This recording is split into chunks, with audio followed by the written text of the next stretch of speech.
He's great. Likes you a lot. For sure. Yeah, man. No, I love the goal that you have. You want to hit that 90K, man, and kind of build it from part-time, build it into like full-time income, and then you be able to travel around, meet the businesses, kind of just do what you want on your own schedule then, right? Do that. Perfect. No, that's a phenomenal goal, man. I love that. And so, yeah, I'm going to ask you because I think it'd be awesome to probably book in for like 15 minutes with Brian. He's one of our partners here at POD, and he said we kind of help. All right, so we did miss this question that I was like kind of waiting for. This was the thing that ultimately was the reason why he wasn't going to move forward, was because he's like, oh, well, like I'm going to like launch this in a month, right? And so we want to suss that out sooner rather than later. So Cal on this call, you could be like, why wait a month? And for him, it was like, well, like my website's not done. And like, that's an easy one. Like, bro, you don't need a website to make money. You need sales calls and an offer, like in a way to get paid. You don't need a website. And then the big thing for him was like, oh, like my daughter, just started her freshman year at the university, and it's the track season is starting. Like that, I don't know if you got into that at all with him, but this was, he was pushing this down the road because he does have a 9-to-5. I'm gonna talk about the full-time job thing in a minute because that's a challenge as well. We got to get through that logistically. But I'll show you here what I did with him on the time thing, right? Let me just move our pretty faces out of the way. Sorry, 1 second. So I don't have time. I jumped right to the macro. I could have done like all of it, to be honest, but like the eliminate 90% of the things that aren't working for him is not true. He has a full-time job, right? He can't eliminate that. What I told him was like, hey, like what year of like university is your daughter? And he's like, oh, she's a freshman. I was like, okay, so like track season is going to come around again next year, right? And then the year after that and the year after that. So like, is it fair to say you're going to be busy again in the future? Right? Yeah, you will. You want these results to be permanent, right? Like you want this business to be consistent and grow, like regardless of track season.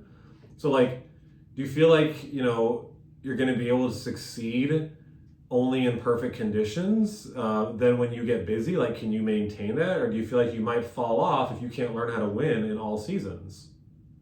And that was kind of how I needed to talk him through that, right? It's like, if you're always waiting for the perfect time and the time to be perfect, when you get busy again, you fall off and you can't maintain the commitments you made to yourself. Is that fair? Does that make sense? And so that's kind of where I jumped to with him. But I'll be honest too, and I even said this to the guy, is like, he was my last call of the day, and I was just kind of like, look, man, like, I don't have a lot of fight left in me today. It seems like it's something you want to do, but if you're not willing to like go do this right now, like, no one's gonna force you to do it. The biggest deal breaker though for me, Cal, with him, and why I think I gave up a little sooner on him than I normally would, this is the second half of this, and you guys all need to hear this. This is really important. For someone who has a full-time job, we have to understand what level of flexibility they have to be able to generate and take sales calls.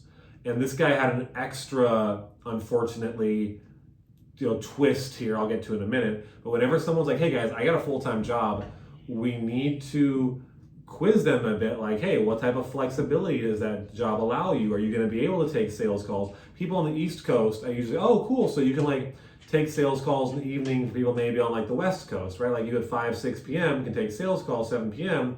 while people on the West Coast are still online. That wasn't the case for him, right? He was Central Time Zone. He works till 4:30 most days, and that's just hard, man. You can't grow a business that way. And the nail in the coffin on top of that, again, I think part of the reason why I gave up on him a little sooner than I normally would have was because videography, guys, he's following his passion, right? And I don't know, I didn't want to like shit on his passion. It's funny, Hormozy just put out a video the other day about like, if you follow your passions, you will be broke. Because like videography, like wedding photography, event photography, videography, so many people in that space are solopreneurs who have jobs, not a business, for a couple of reasons. One, it's extremely high touch. You have to go physically do it. So if he signs up clients, how the hell is he gonna, with his full-time job, 40, 50 hours a week, and track season with his daughter, which is what he does after work, is how is he going to not only get clients, but then go service the clients, right? How is that even possible for him to go to location, take the photos, do the videos? And then the bigger problem is there's no recurring revenue attached to that. And so what I try to talk him through, Cal, is like, are you open to, and you mentioned, you alluded to this a little bit, Cal, like, hey, like, do them get them on the video and sell them back-end services. I told him, look, man, like, if the goal is to get to $90,000 recurring a year to replace your income, you're gonna very likely have to sell other things that are more scalable, that don't require you to be on site doing the things, and that also have recurring revenue baked in. Is that fair? Thomas? Because at the end of the day, like $90,000 a year recurring with a full-time job, and he's the guy doing the work, that's like, you can't do that, right? And I stopped short of telling him he can't do that, but you can like, essentially the line I usually use for people is like, look, like, do you want to be a business owner or a freelancer? There's nothing wrong with either of them. You just have to know which one you are and then accept the pros and cons of each. If you're going to be a freelancer, you have to accept that the likelihood of being able to replace that job, that full-time income, is very, very challenging while you're doing that job. And if you want to be a business owner, what you need to do is get yourself out of the thing. Don't stop telling yourself what you're passionate about. Figure out what makes money, who you want to serve, and sell them a service you can sell at a recurring price point at a high ticket, so that you can create time and financial freedom to leave your job, and then you can follow your passions.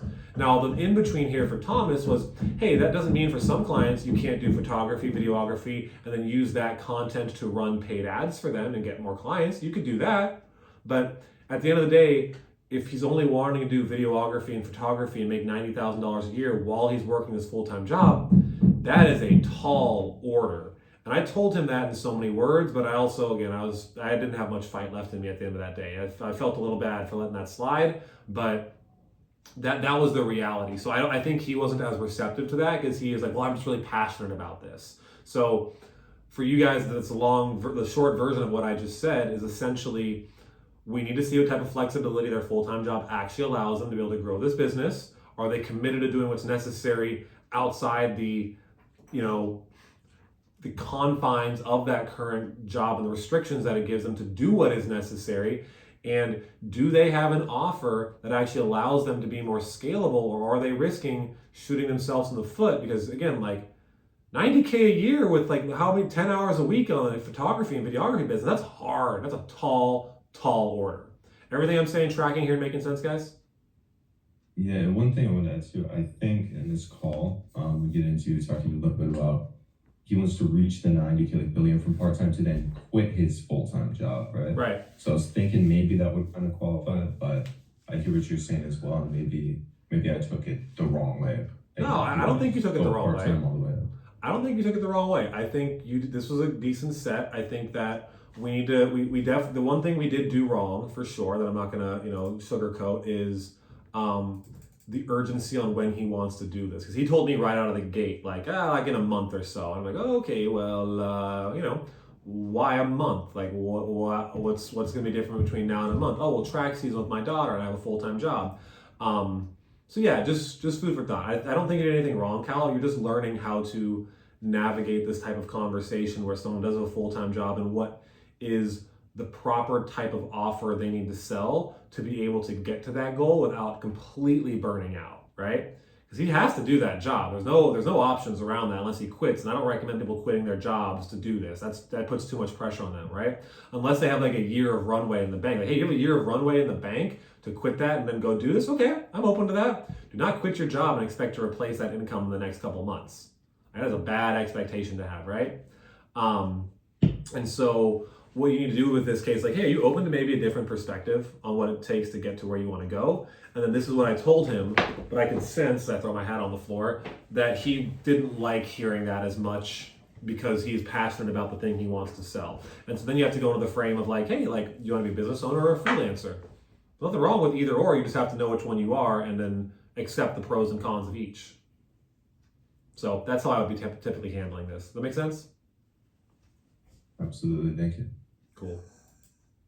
help you build out like a roadmap of how to get to that goal, the easiest way to get to that goal, so you don't go for all the pitfalls of like starting, any type of agency or videography, right? And then just having 1,000 things thrown at you, don't know which direction to go in. He's really